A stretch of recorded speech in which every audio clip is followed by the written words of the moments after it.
ఈరోజు రెసిపీ వచ్చేసి ఎంతో టేస్టీగా స్పైసీగా ఉండే చికెన్ పులుసు విత్ రాగి సంగటి అండి. అసలు రాగి సంగటి చికెన్ పులుసు సూపర్ అంటే సూపర్ కాంబినేషన్ అనమాట. చాలా టేస్టీగా బాగుంటుంది. మరి నా స్టైల్లో నేను ఎలా చేసానో వీడియోని అయితే స్కిప్ చేయకుండా లాస్ట్ వరకు చూసి లైక్ ఇవ్వడం మర్చిపోకండి ఫ్రెండ్స్. మరి దీని ప్రాసెస్ చూద్దామా. ఈ చికెన్ పులుసు కోసం ఒక ఆనియను 2 టమాటాలని ఈ విధంగా వేయించుకోవాలి. ఇవి కాస్త వేగిన తర్వాత ఇప్పుడు ఇందులోకి అల్లం ముక్కలు, అలాగే వెల్లుల్లిపాయలు, ఎండు కొబ్బరి ఇవి కూడా వేసి వేయించుకోవాలి. ఇవి కాస్త వేగిన తర్వాత ఇందులోకి నానబెట్టి పెట్టుకున్న 1 స్పూను గసగసాలు కూడా వేసి వేయించుకోవాలి. ఇవి ఇలా వేగితే సరిపోతుంది. ఇంకా ఈ టైంలో ఇప్పుడు స్టవ్ ఆపేసుకోవచ్చు.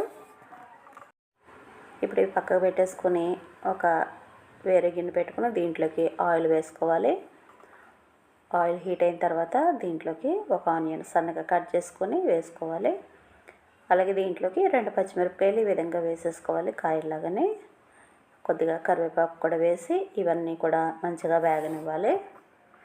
అలాగే ఇందులో కొద్దిగా పసుపు కూడా వేసి వేయించుకోవాలి. ఉల్లిపాయలు మంచిగా వేగిపోయిన తర్వాత ఇప్పుడు ఇందులోకి ముందు కడిగి పెట్టుకున్న చికెన్ని వేసేసుకోవాలి. నేను దీంట్లో ఆల్రెడీ పసుపు అలాగే ఉప్పు వేసి కలిపి పెట్టుకున్నాను. సో కాబట్టి ఇప్పుడు ఉప్పు వేయలేదు. మధ్యలో కారం వేసుకున్నప్పుడు వేసుకుంటే సరిపోతుంది అనమాట. ముక్కలకు ఆల్రెడీ సాల్ట్ ఉంది. ఇలా ఒకసారి కలుపుకొని మూత పెట్టేసి ఒక 5 నిమిషాలు కుక్ అవనివ్వాలి. అందులో కూడా మనం ముందు ఫ్రై చేసి పెట్టుకున్న టమాటా, ఆనియన్ ఇవన్నీ కూడా పేస్ట్ చేసుకోవాలి. ఇవన్నీ కూడా మిక్సీ జార్లోకి వేసుకొని మెత్తటి పేస్ట్ అయితే చేసేసుకోవాలి. దీంట్లోకి కొద్దిగా కొత్తిమీర కూడా వేసుకొని ఫ్రై చేసి మిక్సీ పట్టుకోవాలి. చూడండి ఇలా మిక్సీ పట్టుకున్నాక దీంట్లోకి ఒక 1/2 కప్పు పెరుగు వేసుకొని ఇది కూడా కలిపి మిక్సీ పట్టుకోవాలి. ఈ గ్రేవీయే మనకి బాగా టేస్ట్ ఇస్తుంది అనమాట ఈ చికెన్ పులుసుకి. ఇప్పుడు ఇక్కడ ఇంకా చికెన్ అయితే ఉడికిపోయింది. ఇప్పుడు దీంట్లోకి ముందుగా ప్రిపేర్ చేసి పెట్టుకున్న ఉల్లిగడ్డ, టమాటా, కొబ్బరి, అల్లం వేసి పేస్ట్ చేసుకున్నాం కదా, ఇదంతా కూడా వేసేసుకోవాలన్నమాట. ఇదంతా కూడా ఒకసారి ఈ విధంగా మొత్తం కలుపుకొని ఇవి ఆల్రెడీ ఫ్రై అయిపోయినాయి అయినా కూడా మనం మూత పెట్టేసి ఒక 5 నిమిషాలు కుక్ అవనివ్వాలి. చూడండి మంచిగా ఉడికింది కదా, గ్రేవీ కూడా మంచిగా కుక్ అయిపోయింది.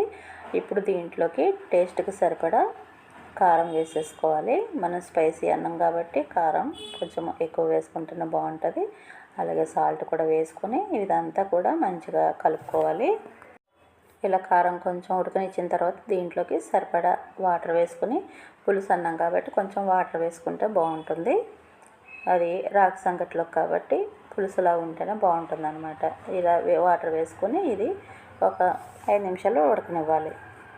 చూడండి చికెన్ కర్రీ అయితే మనకి రెడీ అయిపోయింది, చికెన్ పులుసు. ఇప్పుడు దీంట్లోకి చికెన్ మసాలా వేసేసుకొని ఒక 2 నిమిషాల పాటు కుక్ అవనివ్వాలి. ఇంకా అంతేనండి, మనకి కర్రీ అయితే రెడీ అయిపోయింది. ఇది రాగి సంగటిలో కాబట్టి ఇంత పులుసులా ఉంటే సరిపోతుంది అనమాట. చాలా బాగుంటుంది ఇలాగా. ఇంకా మనం స్టవ్ ఆపేసుకోవచ్చు. ఇప్పుడు రాగి సంగటి చేసుకోవడానికి ఒక కప్పు రైస్ తీసుకొని దాన్ని అయితే కుక్ చేసుకోవాలి. నేను కుక్కర్లో పెట్టేసాను ఇక్కడ రైస్.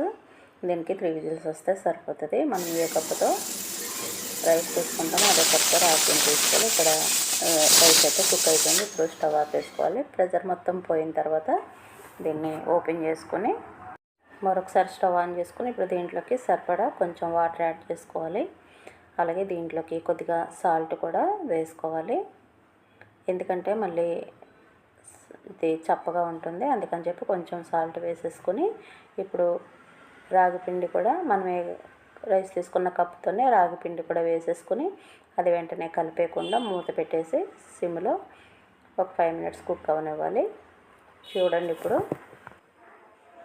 ఇప్పుడైతే మనకి రాగి పిండి కుక్ అయింది కదా. ఇప్పుడు ఇలా కలుపుకుంటూ ఉండాలన్నమాట. మొత్తం అంతా కూడాను కాస్త బలంగా కలుపుకోవాలి. అప్పుడు మొత్తం కూడా మంచిగా మిక్స్ అయిపోతుంది.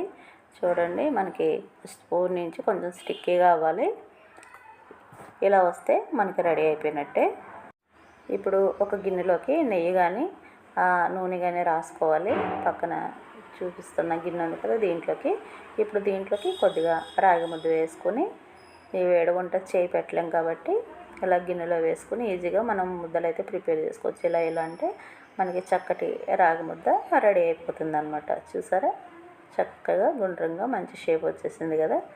ఇలాంటి లోతు గిన్నె తీసుకుంటే మనకి మంచిగా ముద్దలు అనేవి మంచిగా వస్తాయి.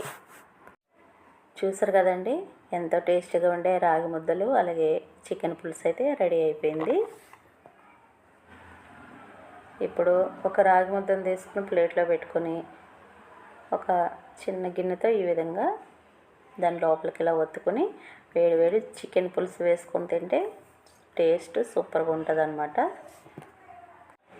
పక్కకు ఆనియన్స్ కూడా పెట్టుకుని తింటే సూపర్గా ఉంటుంది. చూసారు కదండి ఎంతో టేస్టీగా ఉండే స్పైసీ చికెన్ పులుసు విత్ రాగి సంగటి. టేస్ట్ మాత్రం అదిరిపోతుంది అనమాట. రెసిపీ నచ్చితే కనుక తప్పకుండా ట్రై చేయండి ఫ్రెండ్స్, చాలా బాగుంటుంది. చికెన్ కూడా చాలా మంచిగా కుక్ అయింది. సో మరి వీడియో నచ్చితే ప్లీజ్ లైక్ చేయండి. అలాగే మన ఛానల్ ఫస్ట్ టైం ఎవరైనా చూస్తుంటే ప్లీజ్ సబ్స్క్రైబ్ చేసుకోండి, లైక్ చేయండి, షేర్ చేయండి. సో మరొక వీడియోతో మళ్ళీ కలుసుకుందాం. థ్యాంక్ యూ అండి. Thank you for watching.